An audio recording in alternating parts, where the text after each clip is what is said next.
Hi everybody, Zach here, and welcome to the second lesson in this Visual C++ tutorial series. In this lesson, we'll begin looking at some basic variable concepts. We'll explore these concepts further in later lessons. That said, let's get started.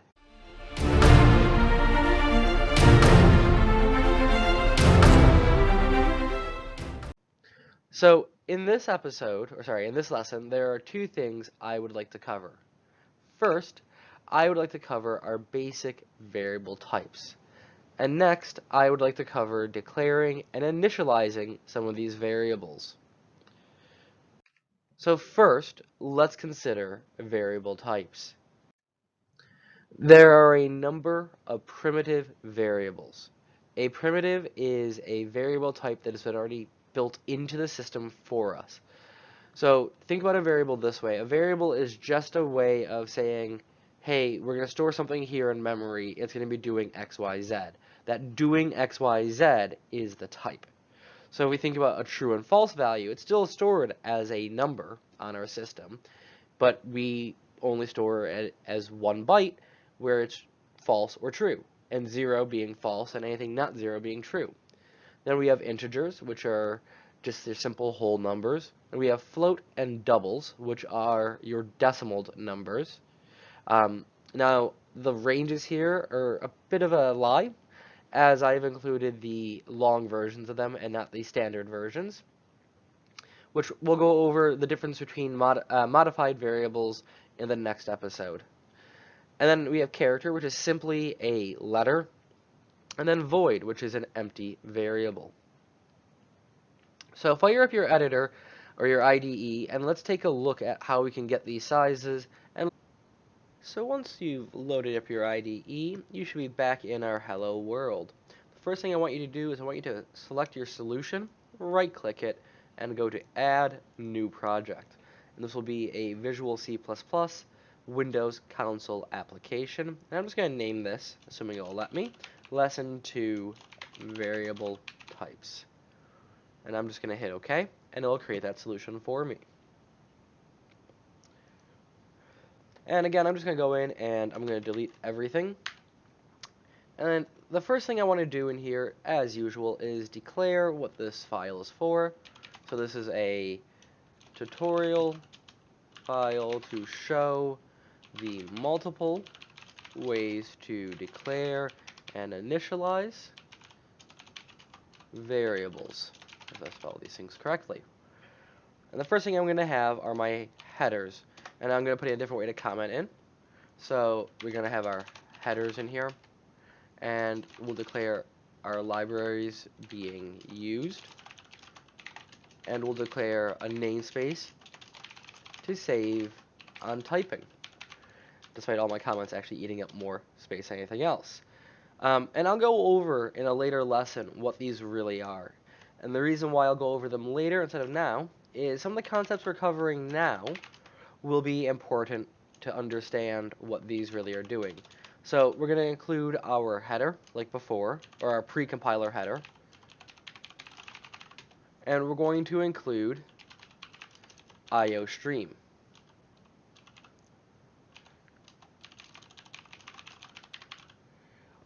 And we're also going to then declare using a namespace. And this namespace will come from the IOStream. So we're going to type in using a namespace. And then we're going to declare the standard namespace. This means we won't have to type in std anytime, or every time, sorry, we use something coming from the IOStream. So those are my headers. And now I need my main function. So I'm going to do int main return return 0. Because again, remember, all our functions need that return. Now all C++ files or source files will need a main function. So I'm just going to comment out what we're doing here, if it'll let me. Thank you. And we are going to print the sizes of primitive variables. So to do that, what we'll do is we'll do console out or cout, and then we'll do size of a boolean.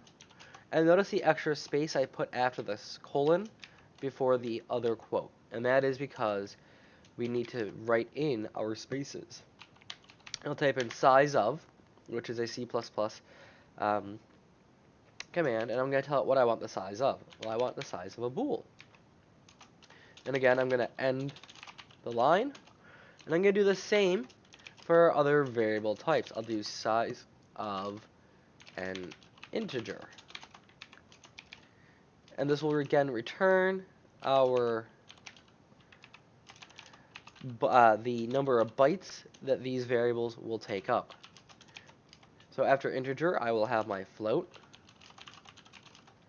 And again, notice the extra space I'm putting in each time. So go ahead and complete this out. You don't need to watch me doing it for all of it. You've seen me do most of them. You have 2 more that you will need to do.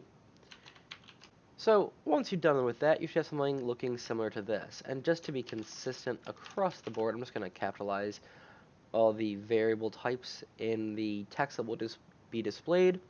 And let's just run this and see what we get. So I'm just going to hit the local debugger. Yeah, I know it's out of date. I need to update it at some point. Oh, so yeah, you'll get this hello world. We skipped one small step. Go back here. Let's just close that out for a second.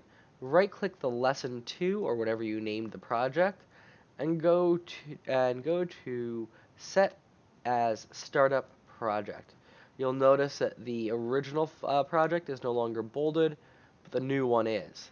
So now if we hit local debugger, we'll get the new file. And there we are. We're getting the sizes of the files. So now that we've done that, let's see if we can get anything else out of this. Okay, so now that we've seen how we can sort of look at these variables in C++, let's talk about declaring and initializing these variables. So when you declare a variable, you're giving that variable a name and type. What you're doing is telling the computer, hey, space should be saved here or allocated in memory for this variable. But it is not enough to simply declare the variable. You also need to initialize it. And initializing the variable is giving it value. And there are multiple ways in which we can initialize variables. So again, let's go back to our IDE, and let's look at those different ways in which we can do this. So now that we've learned a bit about what a variable is and how we declare it, let's start practicing some of our declarations. So I'm just going to quickly put a new comment section in, and this will be declaring local variables. And in a later lesson, in the next one in particular, I'll go over what a local versus global variable is. I just want you to get in the practice of writing local after your locals. And this isn't standard in most C++. However, when you are working for game design, such as working in Unreal, it might be something you need to do. As you've seen in my other tutorial series, it's something I do for local variables in scripting. So first one I'm going to declare is a bool, and this is going to be is running local. And sorry, I need to add that semicolon at the end there. And this declares a Boolean variable with the name is running local. The next variable I'm going to declare is a character. So that character will be named first initial local. And this simply declares a character. Then we have int, which will be exam score local. And then we'll do a float, which will be, remember C++ is case sensitive, which will be rent local. And then we'll do a double, which will be pi local. Now, for some people who are a little bit more experienced in C++, well, one, you really shouldn't be here, but two, you might be noticing that I am violating a naming convention by having capital letters on the start of my variables. Just remember that convention is no longer needed, and again, this is geared towards the use with Unreal down the road, or other game engines, where some of those rules don't actually apply. So now that we've declared them, this is simply just declaring them, we need to initialize them. So the first method of initialization we'll look at is a C-style C-style initialization. So we're going to do a C-style version, which we'll just type in is running, and you notice it'll start to fill it in for me. We'll just set that to 1, so that's true. Then we'll do first, try that again, first initial local, and then I need to put a single quote in, and I will use my first initial, which is Z. And then we will do exam score local, and we'll set that to a 90. We will do rent local, and we'll set that to 625, except for there is no rent lowercase local there. So let's try that again, 625. And then we will do pi local, which we will do as 3.14159265359. I've intentionally put a little bit of a longer calculation of pi there to demonstrate some stuff. So now that we've declared it and initialized it, how do we know that it's actually done anything? We can't watch it like we can in our visual scripts and hover over the values to see that the nodes are actually taking on the value. So let's check by displaying our variable values. And we'll do this by using console out again, or cout, and we'll start with the program is running. Again, notice that extra space I put in at the end. And then we're going to pass something else in, and we're going to pass in is the is running local, and then we're going to end our line. And we're going to repeat this for the other variables. My first initial is, and then we'll pass through first initial local, and we'll end the line again. And again, we'll do console out, which is a lowercase c, sorry about that. And this one will be a little bit different. We'll do I got a space, and then we'll do exam score local. And then I'm not going to put another space in, I'm going to start with percentage. So I got, variable amount percent on my exam. And then we'll do another end line, another console out, the rent on that, on that house is, and then I'll put a $ in with no space, rent local, and this time I'll put a space at the end here, a month, and then another end line, and finally, let's get to our pi value. So we'll do cout, and we'll do pi is an irrational number that approximates, and then we will do pi local and end line. Alright, so assuming I've done nothing wrong here, this should run. So let's quickly run it. Do not show that dialog again. Oh, so we have some errors. So no, I would not like to run it. I've missed a semicolon somewhere. So yeah, what I skipped was the continue to put the input in. So we'll put that back in, and we'll try that one more time. There we go. So we now still have that size stuff at the top. You notice it doesn't jump any lines, it just goes on to the next cout. It won't convert our bool value to a true or false. It does give us that Z. Again, notice the space that's after, but no space for the percentage. And again, same here, no space after the $, but a space after a month. And then notice it's truncated our value for pi, which is why I put that longer number in. So this is one way to declare it. So let's close this out, and to make our lives easier to read this later on, let's just highlight all the cout text at the top, and I'm going to hold down my control key, then I'm going to hit KC. And by hitting K and C with the control held down, it will comment that out. To undo it, I would do control KU, but I want that commented out for now. So I'm also going to comment out all the other code as well, and then we're going to get into all this code here. And we're just going to use a different version of our declarations. You can't declare a variable twice. Well, you can, but you'll get errors if you do. So the next type we're going to look at, so I'm just going to create a new comment for myself, is we're going to initialize.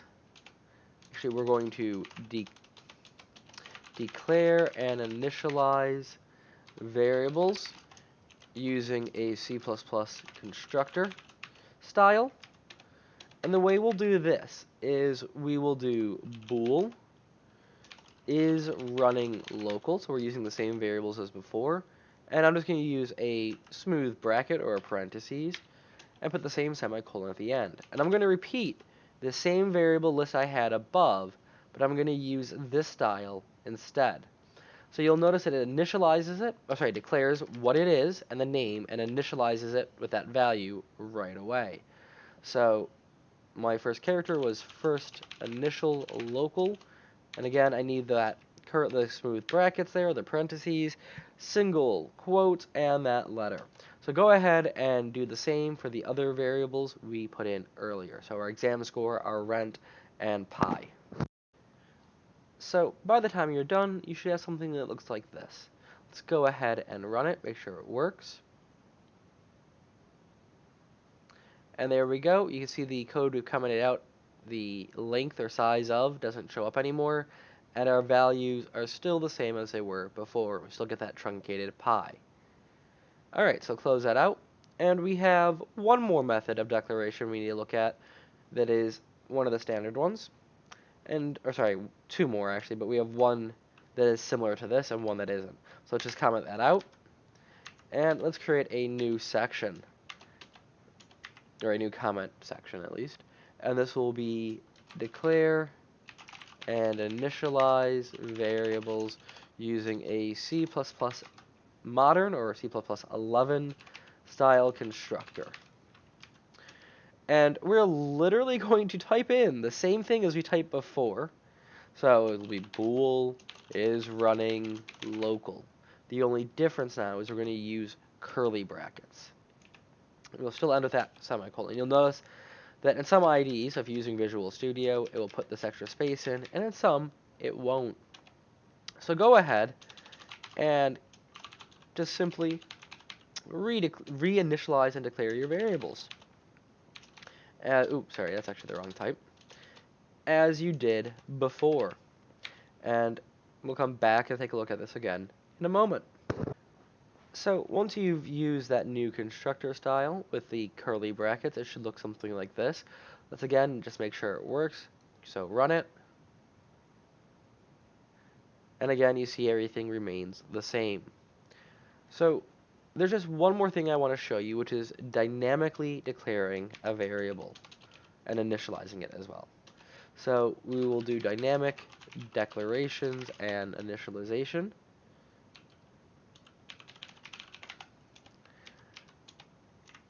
And in this one, what we'll do is we'll do an integer, and we'll do length local. And we will set this to 10. And we'll do another integer, and we will do this as width local. Yes, I overemphasized the W there, sorry about that.